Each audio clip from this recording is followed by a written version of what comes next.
បងឆ្នាំ98យ៉ាន់ថ្មីលេងឌីក័រហើយ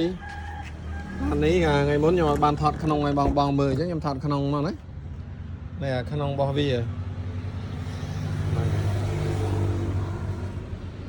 ក្នុងរបស់វាបានលេស្រំពុកហើយស្រំកោតហើយក្នុងរបស់វាអត់បាយអត់បាក់ទេឡាននេះរៀបចំជាមួយទឹកថ្នាំឲ្យស្អាតហ្នឹងហើយមានតែមហើយស្អាតថាលេខ 2N ហ្នឹងហើយតង់ឡើងកំពុង75ហើយតង់គឺកាឡានៅពេញតែម្ដងឡើងវងខ្ពស់បងយកទៅប្រើអត់ភ័យទេអត់បារម្ភទេវាខ្ពស់ហើយស្រាប់ហ្នឹងហើយឡានកាយ៉ាកាយ៉ងស្អាតអត់ខូចកលឹបកលៀតថ្មី